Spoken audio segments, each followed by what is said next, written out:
Hey guys, this is Ron here in one of our beautiful marinas in Southwest Florida. I'm making a video based on something I came up with last year at the beginning of the 2018 hurricane season.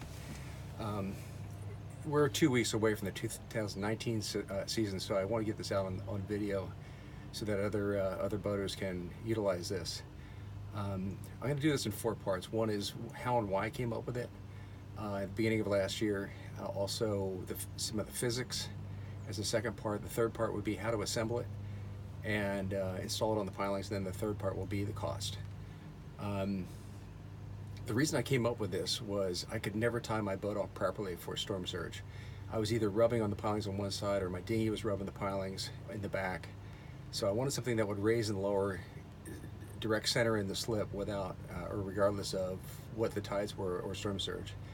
So this came to me over a 2-night period. The first night I came up with a single line system, single block system, and it didn't give me enough range.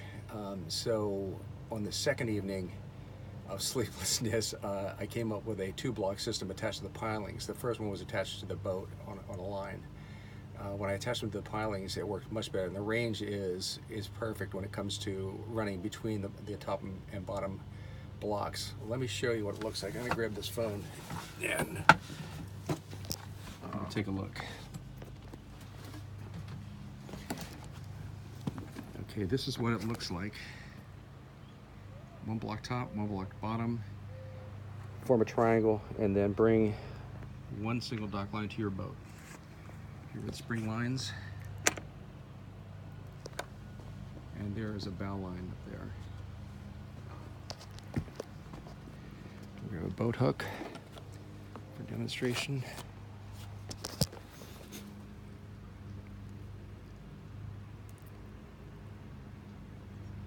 Pulling myself over to the dock. Okay.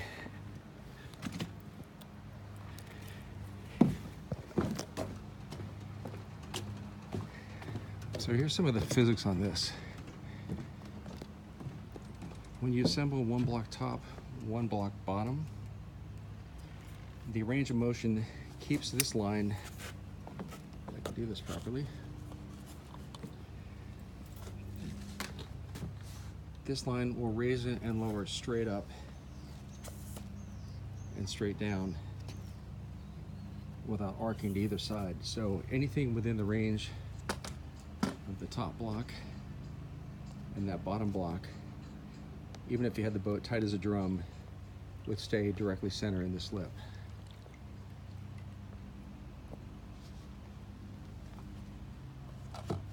Once you go past the top block, it'll start curving outward, so you would have to allow extra line. If you have a storm coming in, take the boat over to on both sides to 1 foot from the dock and then tie off there. That way when it raises up, you'll have plenty of room to go up or down way past, theoretically, way above the top of the pilings.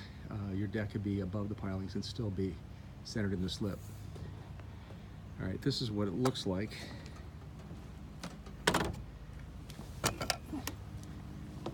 You have 2 lines that wrap around the piling that will tie your blocks off using a clove hitch. And then you have a big triangle. I use 1 dock line, slide it through on its own, and then use a bowline to tie off to another dock line, and this one goes to your boat. You can actually put a snubber on this to actually reduce shocking. This actually acts as a snubber. It's a really soft system. A little bit more of the physics.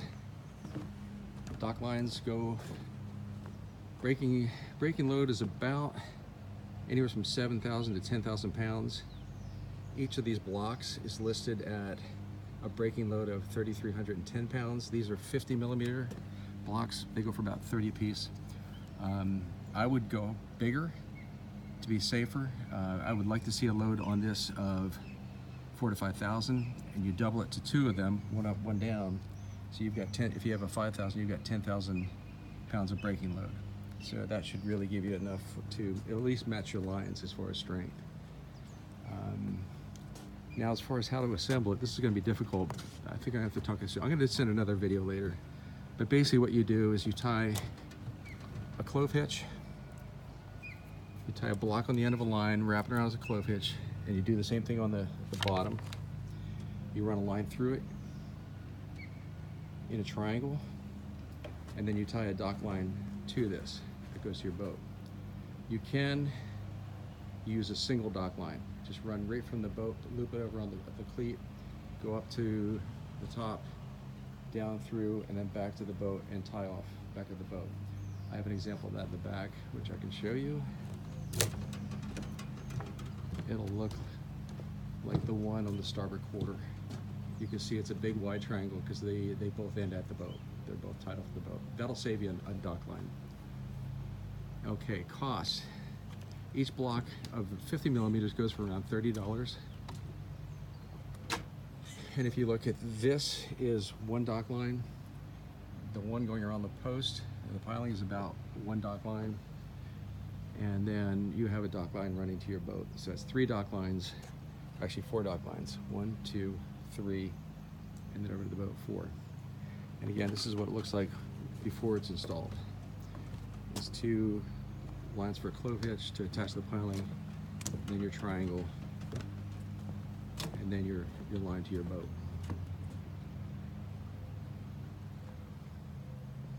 I will be sending a more formal, classier video later, but I just wanted to get this out to everybody so that for this hurricane season, a lot of boats will be sitting more comfortably in their slips.